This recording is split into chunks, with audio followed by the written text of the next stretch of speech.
Savdoshlar yaxshimisizlar? Biz hozir so'zlamoqchi bo'lgan darsimiz kompyuter asos bilimlari. Ya'ni Windows 10 mashg'ulot sistemasining ishlatish haqida tushuncha berib o'tamiz. Endi savdoshlar biz Windows mashg'ulot sistemasini so'zlashdan burun kompyuter asos bilimlari to'g'risida bir qator nazariya bilimlarini so'zlab chiqamiz. Endi darsimizni boshlashdan burun darsimizniki bir afzalligi alohida to'g'risida so'zlab o'tsam. Endi bu darsimizni kompyuter jihati hech qanday tushunchasi yo'q. Kompyuter bilan tunji qatim uchrash savdoshlarmi? Bemalol o'rganib ketaligidek holatda tayyorlab chiqdik. Mayli siz burun kompyuter o'rganib, texnik ishkalab tushunish yoki boshdan bir tushunib chiqishni o'ylagan bo'lsangiz va yoki kompyuterni yangidan o'rganayotgan va yoki o'rganishni o'ylashayotgan bo'lsangiz, bu darsimiz sizdan bosadigan tunji qadamingiz bo'lib hisoblanadi. Dersimiz mayli nazariya jihatdan bo'lsin yoki amaliy jihatdan bo'lsin tafsili so'zlanib chiqdi. Savdoshlar darsimizga qatnashsanglar. Biz kompyuter asosiy bilimlari darsimizni boshlab kelsak, biz darsimizni bundoq 8 bosqich bo'yicha so'zlab chiqishni planladik. Birinchi bob kompyuter taraqqiyotining qisqacha tarixi. Ikkinchidan kompyuterning qo'llanish sohalari, kompyuterning sistema qurilmasi, kompyuterning xizmat prinsipi, kompyuterning qattiq va yumshoq detal sistemasi, ko'p ishlatiladigan o'lcham birliklari, mashg'ulot sistemasi bilan tanishish, oxirida mashg'ulot sistemasi amaliy ishlatish jarayoni. Bu haqda so'zlab chiqamiz. Endi biz birinchi temamiz bo'yicha kompyuter taraqqiyotining qisqacha tarixi. Endi bu tarixni kelib chiqsa, tunji kompyuter qachon qayerda borliqqa kelgan degan bunda bir savol paydo bo'ldi. Endi biz kompyuter bilan shug'ullanayotganmiz, kompyuter kasb bilan shug'ullanayotgan odam bo'lishimiz bilan endi kompyuter, tunji kompyuterning qachon qayerda borliqqa kelganini bilish bu bir aqlli soat. Endi qaraydigan bo'lsak, birinchi avlod kompyuter bu dal tunji kompyuter shu. Endi birinchi tunji kompyuter 1946-yili 2-yanvar 14-kuni Amerikaning Pensilvaniya universitetining Bell tajribaxonasida borliqqa kelgan. Bu yerga Bell tajribaxonasi degan emas, Bell degan olimning tajribaxonasini ko'rsatilgan. Endi bu davrdagi kompyuterning aloyiligi bo'lsa, hisoblash surati tez, hajmi ziyoda cho'ng, tok besimi intayin yuqori.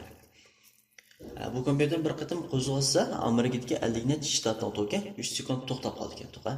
Shu davrda tok besimining yuqori ekanligidan.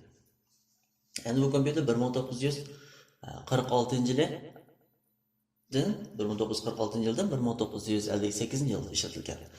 Ishlatilgan logik hisobchasi bo'lsa, elektronlik lampa.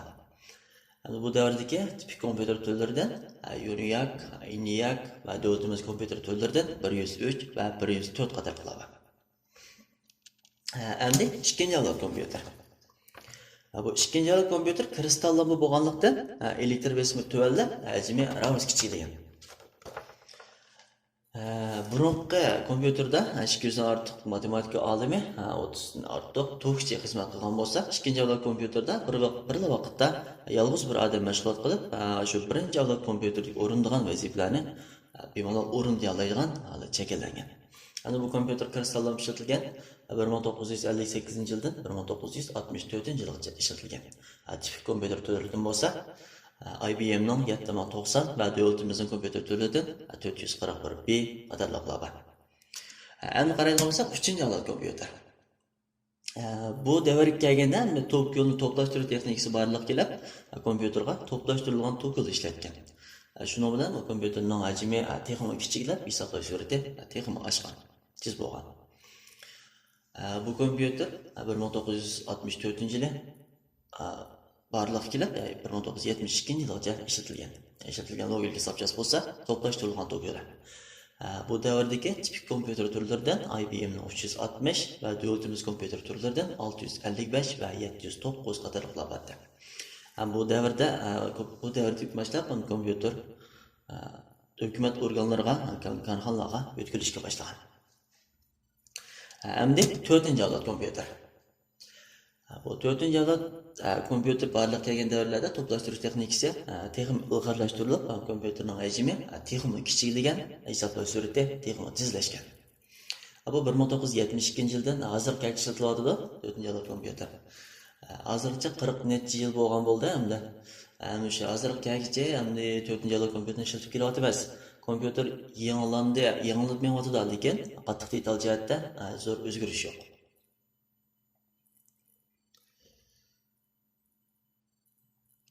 Endi shu kompyuterningki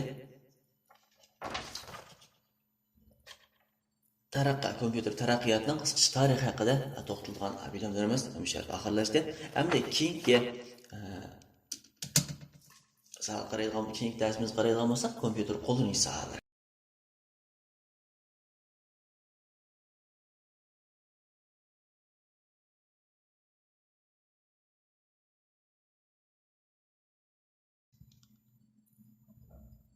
Endi bu kompyuter qo'llanish sohalari deganimizda kompyuter qanday sohalarda qo'llanildi deganni bildiradi bu endi. Endi qarab chiqsak, kompyuter endi biz o'zimizningki tilga aylantirib javob bersak, bu endi nurg'un javob chiqdi bundan. Kompyuter masalan layla ishlatimiz, yoki sanoat ishlatimiz, uni ishlatimiz, buni ishlatimiz degandek nurg'un mavzular chiqdi. Lekin buni ilmiy javob deb qo'ygan bo'lsak, endi kompyuterning qo'llanish sohalari bo'lsa, birinchidan ilmiy hisoblash. ilmiy hisoblash hamda kompyuterni bartaraf qilish ilmiy tadqiqoti va qurilish texnikasida yo'liqqan matematikalik hisoblashni ko'rsatadi. Hozir zamon fan texnikasi va qurilish texnikasidan nurg'un matematikalik hisoblash masalasiga duch kelamiz. Bu masalalarni dal ilmiy hisoblash orqali hal qilish to'g'ri keladi.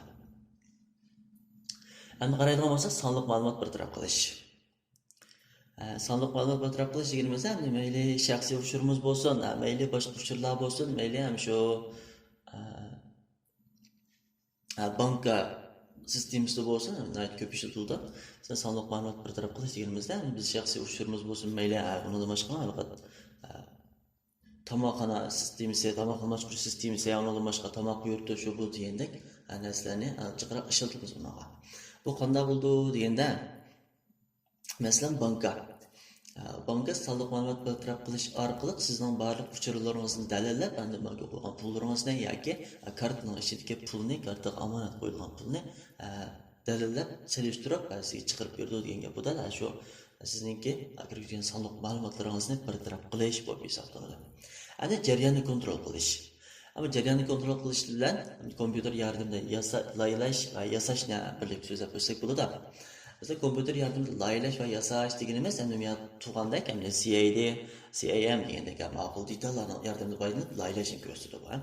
Bu kompüter yordamida laylash deganimiz masalan biz ishlatayotgan bo'shliq laylash bo'lsin, tekstlik laylash bo'lsin, undan boshqa xil laylashlar bo'lsin, chertyosh bo'lsin, shularning hammasi kompüter yordamida laylashni ko'rsatadi.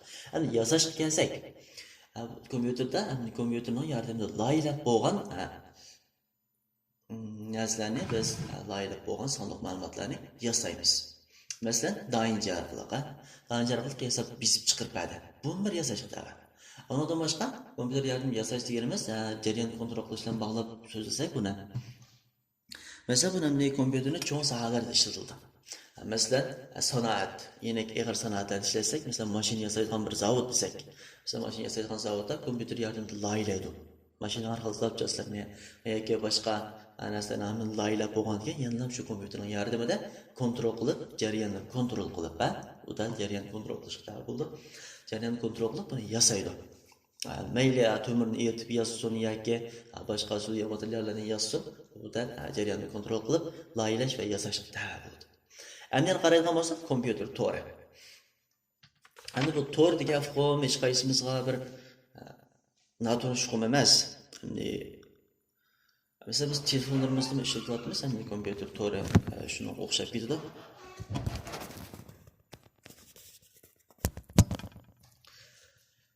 Endi bu kompüter to'ridan cho'ng sohalardan boshlab kompüter to'ridan foydalanib mashg'ulot olib bordi.